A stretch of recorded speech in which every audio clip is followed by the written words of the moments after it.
یہ وہ خط تھا جو ایک بادشاہ کی تقدیر بدلنے والا تھا۔ 6 ہجری میں ساسانی سلطنت اپنے عروج پر تھی اور اس کا بادشاہ کسرا طاقت اور تکبر میں ڈوبا ہوا تھا۔ اسی دربار میں اللہ کے رسول صلی اللہ علیہ وسلم کا پیغام پہنچا۔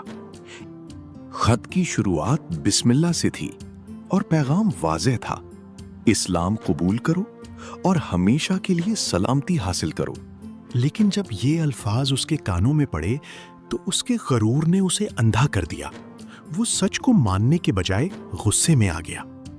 اور پھر اس نے وہ حرکت کی جس نے تاریخ کا رخ بدل دیا۔ اس نے نبی صلی اللہ علیہ وسلم کا مبارک خط اپنے ہاتھوں سے پھاڑ دیا۔ جب یہ خبر مدینہ پہنچی تو فضا میں سکون تھا، مگر ایک فیصلہ ہو چکا تھا۔ آپ صلی اللہ علیہ وسلم نے فرمایا، جس طرح اس نے میرے خط کو پارا پارا کیا ہے، اللہ بھی اس کی سلطنت کو اسی طرح بکھیر دے۔ وقت گزرا اور قدرت نے اپنا فیصلہ سنانا شروع کیا۔ اسی کے اپنے بیٹے نے اقتدار کی خاطر اس کا خاتمہ کر دیا۔